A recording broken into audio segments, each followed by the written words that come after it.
So we're once again in the middle of a climate change summit. And as is often the case during these climate change summits, we are starting to see articles outraged about the fact that many world leaders and others like Jeff Bezos flew to, in this case, it's Glasgow, Scotland, to the climate change summit on private jets. And the contrast that is illuminated by these articles is, of course, about we're trying to figure out climate change, and yet private jet on a per person basis, outrageous carbon footprint. A private jet where you might have two pilots and a flight attendant and two people, or, you know, maybe a small entourage on a per person basis, an outrageous expenditure of carbon emissions. And it is something that happens every time there is one of these climate summits. And it's an issue, and I'm going to talk about it.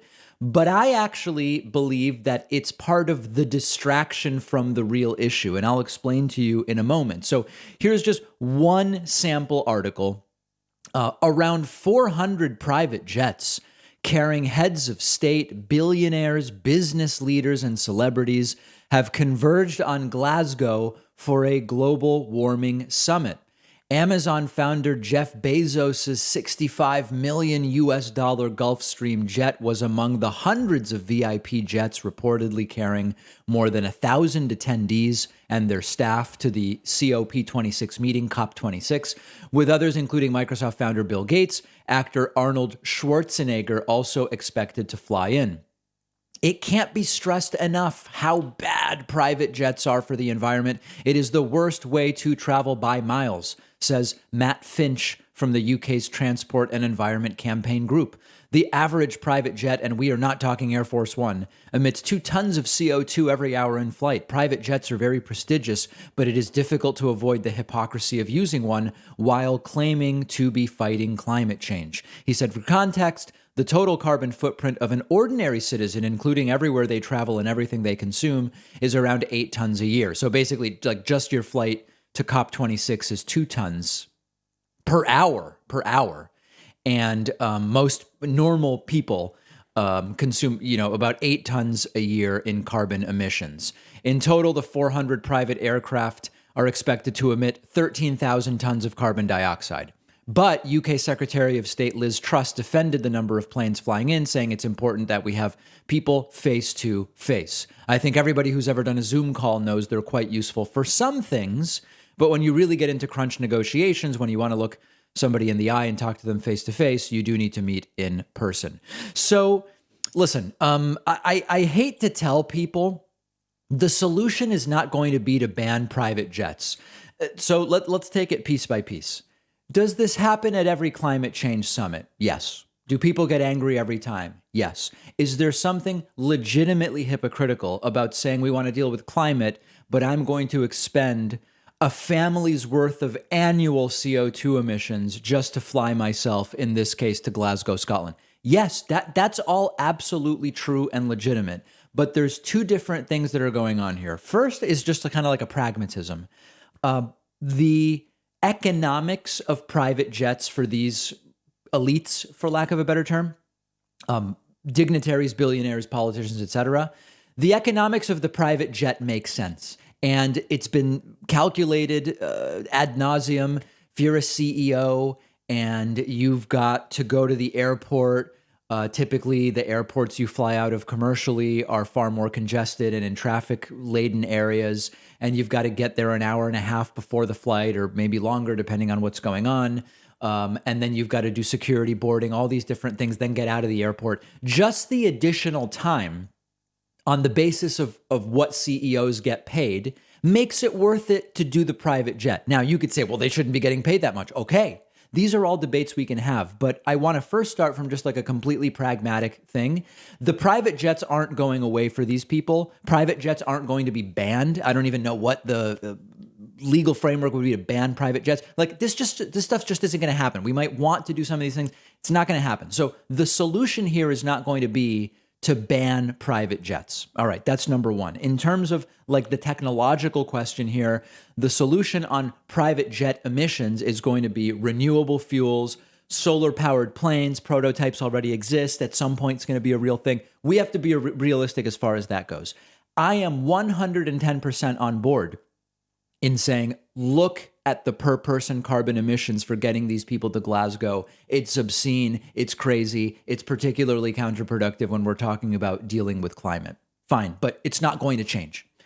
Now, the more important thing is, for me, the private jet thing is almost as big of a distraction as saying you should recycle your orange juice containers and the boxes your Amazon stuff comes in, and stop using plastic straws, as a look away from the real problem issue, which is 100 companies are responsible for 71% of global emissions, and you not using plastic straws is not really going to change that. Reminder, The Guardian's been on this for 4 years. 100 companies are responsible for 71% of global emissions. A relatively small number of fossil fuel producers and their investors could hold the key to tackling climate change. Just 100 companies have been the source of more than 70% of the world's greenhouse gas emissions since 1988.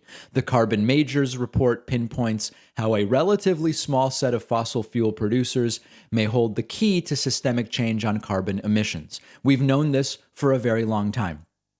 Even commercial air travel accounts for only 3 to 4% of total U.S. greenhouse gas emissions. So here we're talking about private jets. Private jets are a smaller emitter of carbon emissions than the commercial airline industry.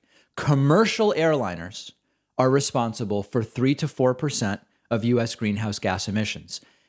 The private jets are a fraction of that. So the finger pointing at the jets and the air travel, for me, is almost the same distraction as saying, did you just throw out that paper bag instead of recycling it or reusing it? The biggest polluters are thrilled to have articles about plastic straws. They're thrilled to have articles about people are trashing half of what they could be recycling. And they're almost as thrilled to have articles about, look at the private jets being sent to Glasgow. Are the optics bad? Of course. Of course they're bad. But the private jets aren't going away. They can eventually be shifted to renewable sources of energy. We already have the prototypes. It's going to be a while. And it is another one of these distractions from the fact that unregulated or barely regulated or not enough regulated major industry has not been told by governments, you're not going to be able to keep polluting in this way. 100 companies, 71% of global emissions. So I'm not laughing off the private jet thing, but it's important to contextualize it. Lastly, I also don't care that much about the private jets if really substantive change comes from the talks, which it rarely does. Often these talks are, we all agree very seriously, very strongly that climate change is a problem. Let's set vague, maybe achievable, completely unenforceable goals and end up putting barely a dent in the greenhouse gas emissions that we're pumping into the atmosphere. So I really wouldn't care about the private jets if we had something enforceable and more serious come out of these talks. The cycle is likely to continue. It's not actually because of the private jets. The private jets, to me, are more of a sign of the gap between rich and poor. Some people can't afford $400 a month for rent.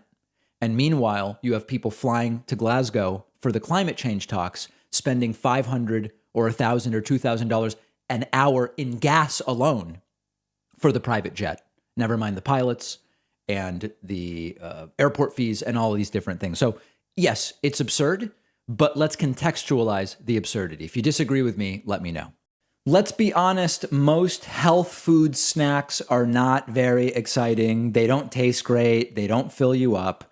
One of our sponsors is Monk Pack, who makes amazing keto granola bars that are sweet, soft, chewy, and filling with a slight crunch.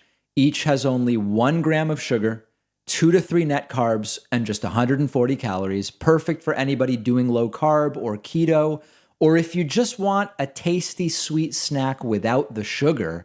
Everybody should be mindful of sugar intake, but you don't have to do so at the expense of flavor. because Monk Pack Keto Granola Bars come in delicious flavors like coconut cocoa chip, peanut butter, blueberry, almond, vanilla. There are other flavors too, I can tell you firsthand. They're all great. I always keep these in my pantry. It's a perfect snack during a busy day. Go to monkpack.com, link underneath this video, and you'll save 20% when you use the promo code PACMAN at checkout.